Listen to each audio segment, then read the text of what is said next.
좋은 시는 항상 불가능한 것을 가능하게 하는 그것이 바로 좋은 시다.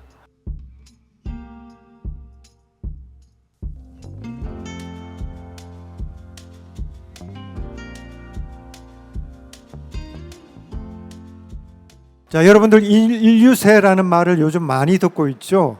2002년에 제안된 용어인데 파울 크리천이라는 화학자와 유진 스토모라는 생물학자가 제안한 용어입니다. 그런데 인류세라는 그 뜻은 인간 활동에 의해서 지구의 자연 환경에 굉장히 유의미한 변화가 초래되는 어떤 시기. 세라는 것은 지지율이 변경되는 그 시기를 이야기하기 때문에 굉장히 어떤 긴 시간을 얘기하는 것이죠.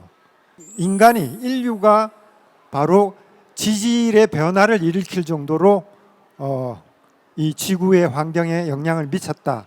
이런 뜻에서 인류세라는 말을 하게 된 것 같습니다. 인간들이 이제 수렵 생활을 마치고 농경 시대, 신석기 농경 사회가 시작되면서 벌써 인간 중심주의가 시작됐다고 생각하시면 됩니다.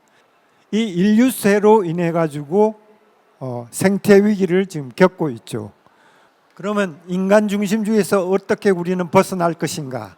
우선 철학에서 중심적인 운동이 벗어나는 운동이 시작이 됐습니다.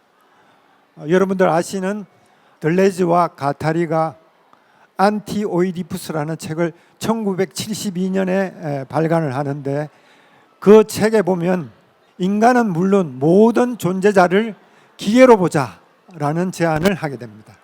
그리고 프랑스의 철학자, 과학 철학자죠. 브리노 라투르라는 사람이 행위자 네트워크 이론이라는 것을 만들어냅니다. 쉽게 설명을 하면 어떤가 하면 파스텔레가 세균을 발견했습니다.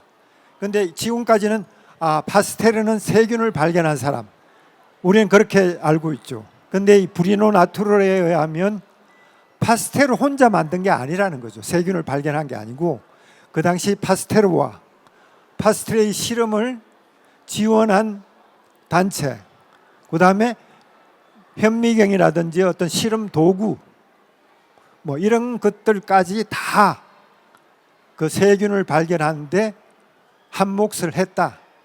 그래서 그 모든 것이 어떤 네트워크에 의해서 세균이라는 것을 발견하게 됐다. 자, 우리는 인간이나 어떤 동물만이 감각하고 느낀다 이렇게 생각을 하시죠, 보통. 근데 사물도 감각한다, 느낀다라는 생각을 이제 하기 시작했죠, 철학에서. 그래서 그런 어떤 생각의 어떤 문을 열었던 선배 철학자들이 다시 이 사변적 실존론자에 의해서 불려 나오게 됩니다. 현대 철학자들에 의해 다시 주목받는 철학자들 잠깐 소개를 드리면 영국의 화이트헤드, 그 다음에 독일의 쇼펜하우어, 그 다음에 프랑스의 조르주 바타유 같은 사람들이 다시 불려 나오게 되는데, 화이트헤드는 보통 철학에서 이야기하는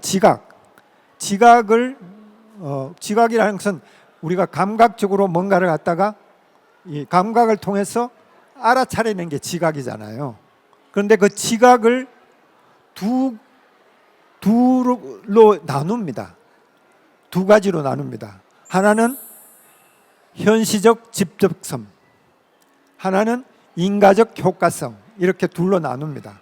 현시적 직접성은 바로 우리가 통상 쓰는 지각입니다. 감각으로 지각하는 것. 감각으로 뭔가를 갖다가 이걸 눈으로 보고 이건 지금 이 장치다라고 금방 알죠. 그런데 이걸 감각할 때 우리가 알기까지는 뭐가 있어요? 예전에 했던 기억을 불러와야 되죠. 그죠? 이걸 처음 본다면 이게 뭔지 어떻게 알 수 있겠어요?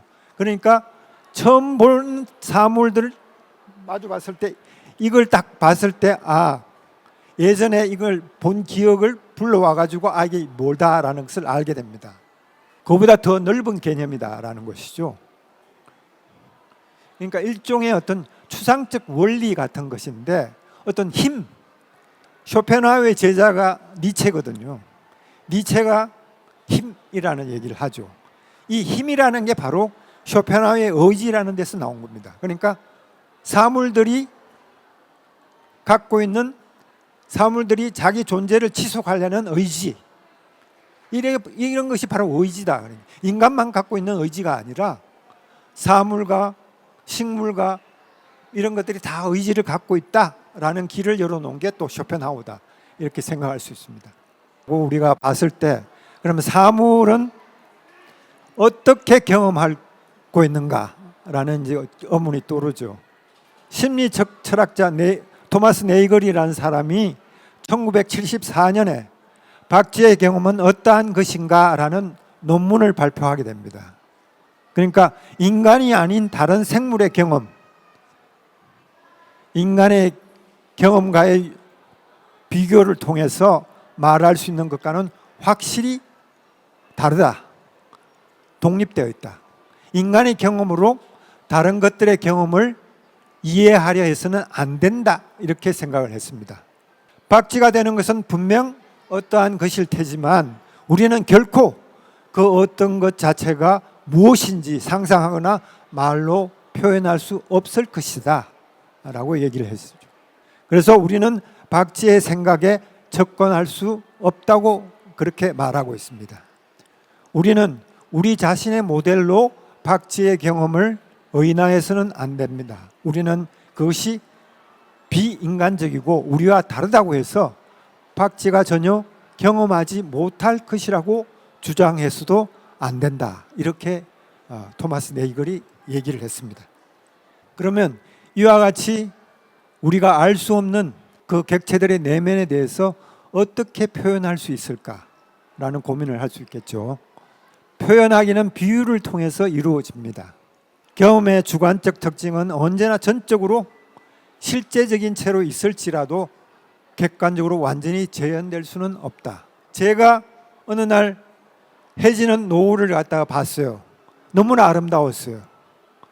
그래서 그걸 갖다가 제가 본 느낌을 그대로 제 친구한테 전하려고 해요. 전할 수 있을까요, 없을까요? 전할 수 없죠. 아무리 말로 설명해도 그건 설명할 수가 없습니다. 시라는 것이 뭐예요? 재료가, 언어가 재료잖아요. 인간을 제외한다? 있을 수가 없죠. 인간이 안 쓰고 다른 게 쓸 수 있다 하더라도 그건 읽혀지지 않겠죠. 자, 읽혀지지 않는 시는 이 세상에 존재할 수가 없습니다. 그러면 결론은 뭐예요?